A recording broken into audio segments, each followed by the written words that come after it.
frekuensi yang paling besar itu frekuensi yang paling besar itu ada 10 orang ya. Nah, 10 orang ini mereka membeli kisaran harga dari 2.700.000-an nih. 2.710.000 sampai 2.750.000. Nah, ini harga tiket yang paling banyak dibeli. Ya, jadi kita akan membahas tentang statistika. Jadi statistika yang dasar bagaimana kita mengubah data tunggal menjadi data kelompok atau menjadi tabel distribusi frekuensi. Nah, di sini kita harus tahu dulu bahwa pengertian dasar statistika itu seperti apa. Nah, statistika itu kan merupakan suatu cabang ilmu dalam matematika ya, yang mempelajari bagaimana kita mengumpulkan data, kita kelola data dan menyajikan data agar mudah dipahami oleh banyak orang. Nah, misalkan kayak kemarin kasus virus corona, bagaimana data-data itu disajikan agar banyak orang tahu bahwa tiap hari perkembangan virus corona itu seperti apa ya. Nah, hal yang sama juga kita akan pelajari dalam statistika. Kita akan kumpulkan data, kita akan kelola data tersebut, dan kita akan sajikan data agar mudah dipahami oleh orang banyak. Nah, perlu diketahui bahwa data itu ada data tunggal, ada data kelompok. Nah, sebentar kita akan mengubah data tunggal menjadi data kelompok atau tabel distribusi frekuensi. Nah, yang pertama kamu harus tahu dulu komponen-komponen dalam distribusi frekuensi. Oke. Ya, yang pertama itu kamu harus tahu yang namanya komponen dalam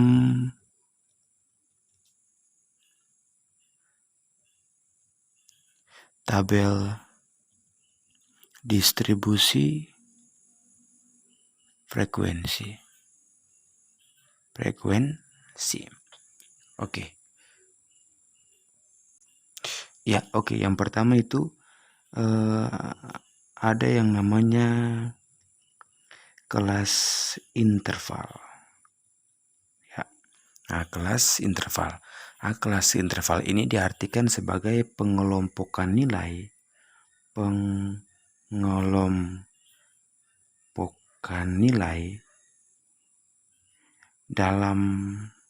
bentuk interval.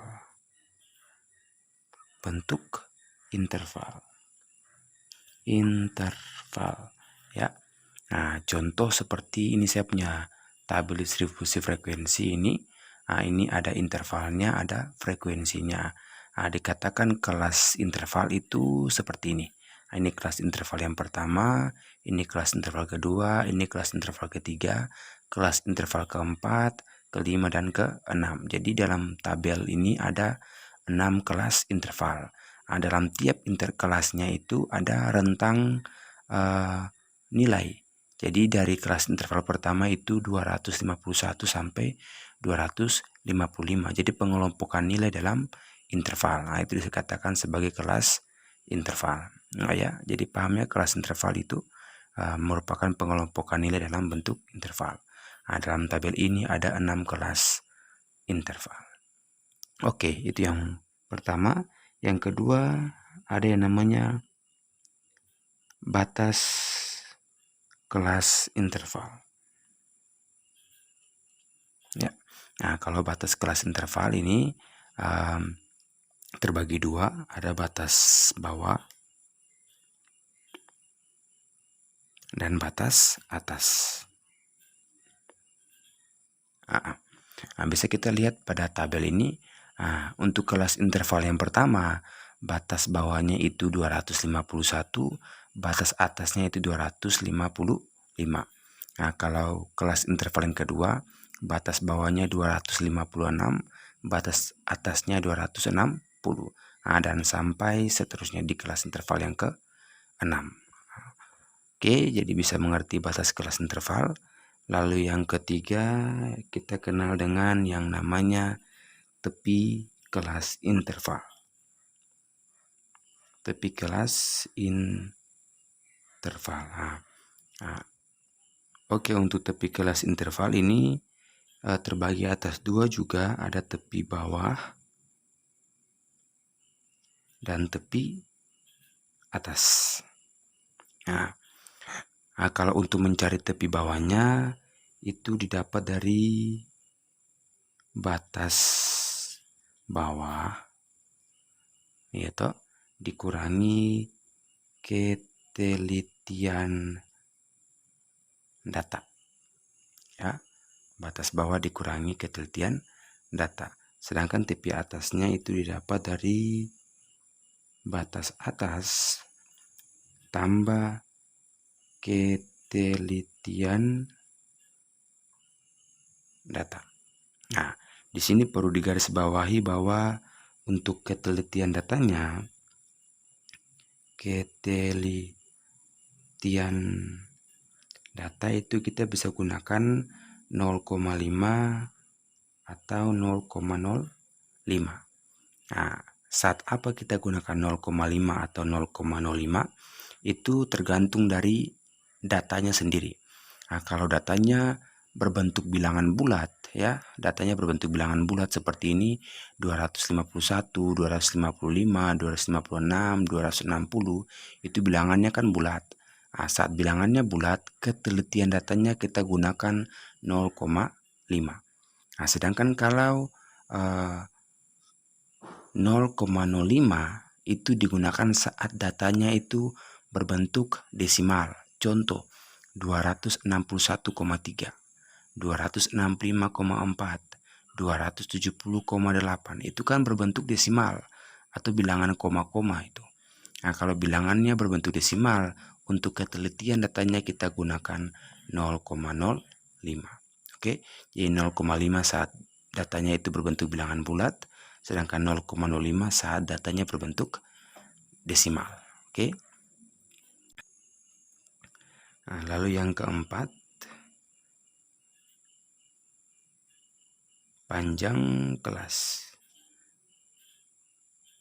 Panjang kelas ini sebenarnya kalau datanya berbentuk kelompok, data kelompok, berarti panjang kelasnya itu didapat dari tepi atas kurang tepi bawah. Ya, ini kalau berbentuk data kelompok. Tapi kalau datanya masih data tunggal, nanti panjang kelasnya setelah ini kita akan lihat ya. Kalau datanya masih data tunggal, tapi sebenarnya hasilnya sama, cuman yang berbeda satu data tunggal, satu data kelompok. Cara pencariannya agak berbeda, cuma pada hasilnya tetap sama. Ya, ini kalau panjang kelasnya tepi atas kurang tepi bawah, berarti ini panjang datanya data kelompok. Lalu yang kelima itu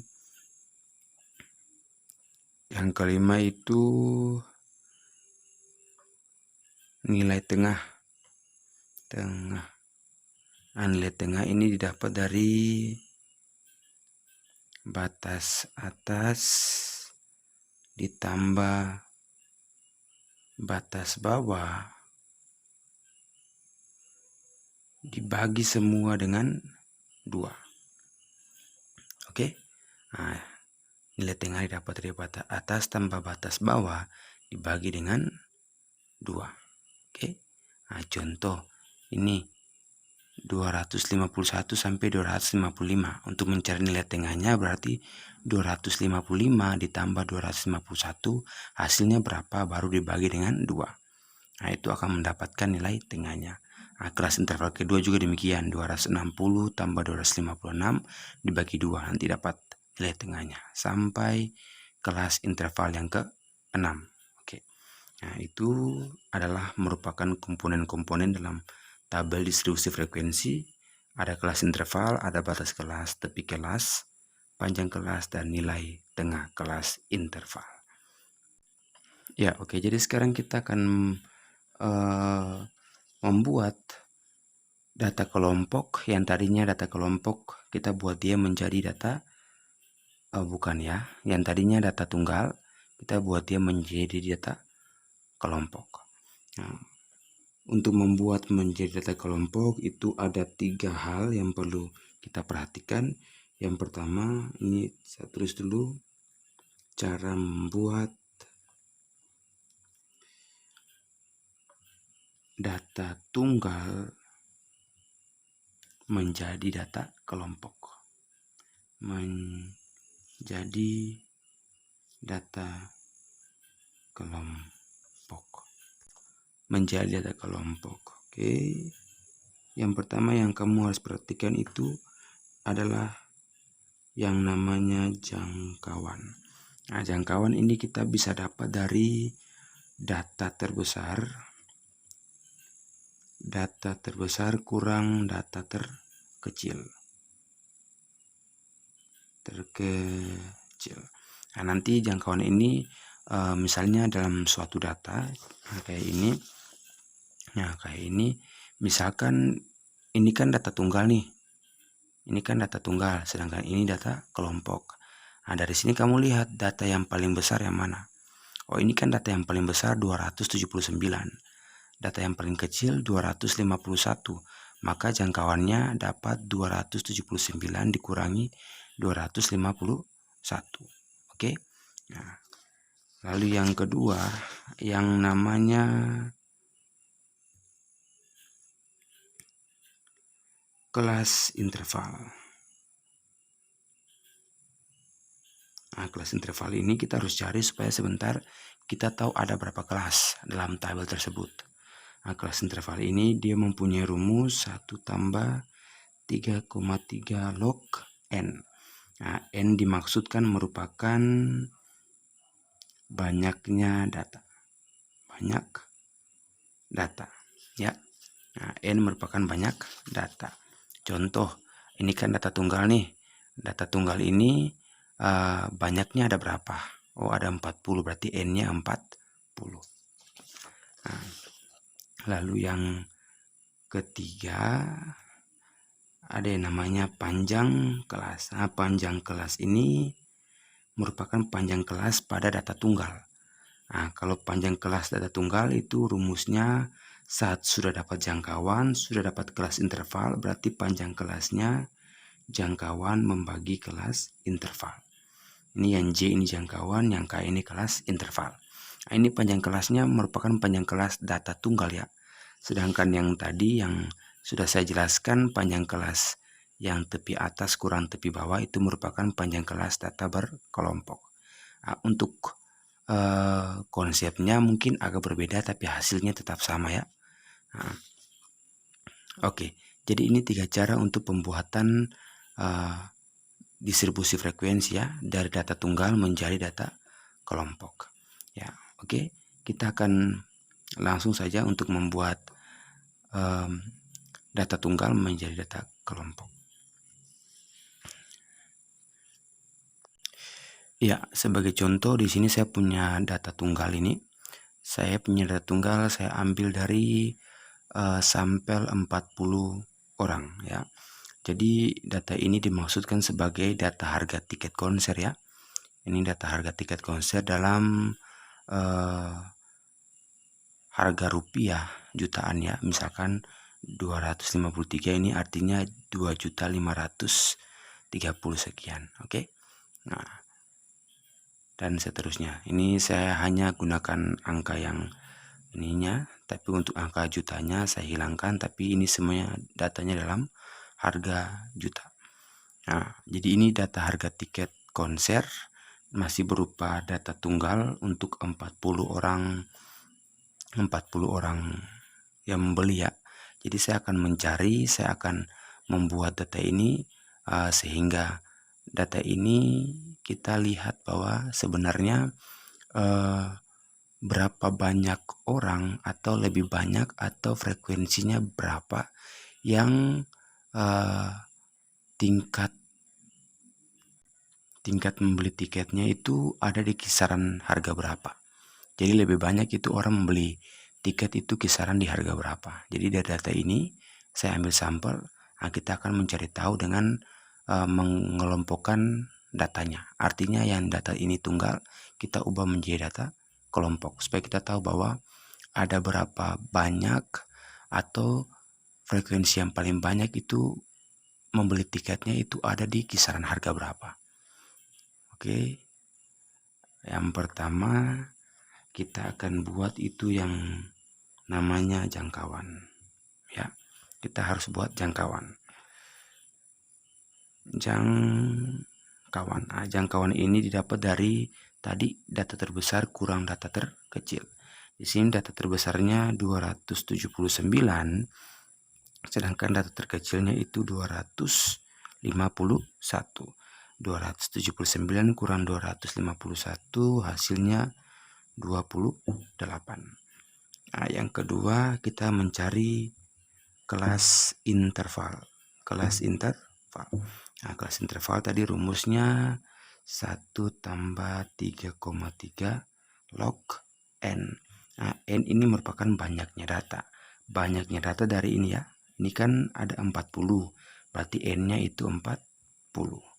1 tambah 3,3 log 40.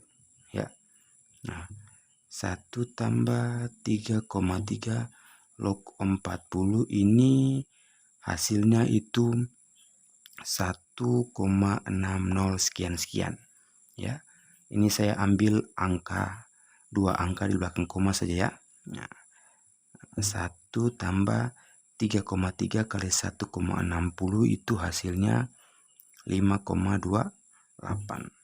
Nah, 5,28 ditambah 1 hasilnya 6,28. Nah, ini harus saya bulatkan ya. Nah, ini harus saya bulatkan. Ini karena angkanya di belakang komanya masih 28, belum nyampai 5, berarti saya bulatkan ke bawah menjadi 6. Ya, jadi 6. Ya toh, karena ini masih 2, 8 kan masih 2, jadi saya bulatkan dia ke bawah menjadi 6. Kecuali di sini 5 atau 6, baru saya bisa bulatkan ke atas menjadi 7. Ya. Lalu yang terakhir kita cari panjang kelas. Panjang kelas. Nah, panjang kelas ini kan sudah dapat jangkauan, sudah dapat kelas interval, tinggal dibagi saja. Berarti 28 per 6. Nah, 28 bagi 6 itu 4,66 sekian ya. Nah, ini saya bisa bulatkan. Ini karena sudah melebihi daripada 5, saya bisa bulatkan D ke atas menjadi 5. Ya toh, 4,66 saya bisa bulatkan ke atas menjadi 5. Ini karena sudah melebihi dari 5 atau 6. Saya bisa bulatkan dia menjadi 5. Nah, ini kita sudah dapat 3 syaratnya ini. Sudah dapat jangkauan, dapat kelas interval, dan panjang kelas. Tinggal kita buat yang namanya tabelnya. Nah, untuk pembuatan tabel, lihat dulu di kelas interval.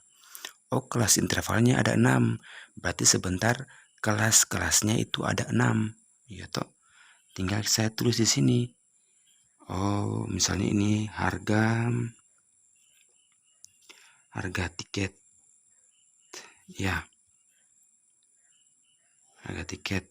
Ya, lalu ini taruhlah turus. Nah, turus dimaksudkan supaya sebentar membantu saya dalam menghitung frekuensi ya. Nah, lalu ini frekuensi. Ya, ini frekuensi. Nah, di sini dikatakan bahwa kelas intervalnya kan 6. Berarti sebentar kelas-kelasnya itu ada 6. Nah, langkah pertama kita mulai dari data tunggal yang paling kecil. Nah, yang paling kecil kan 251.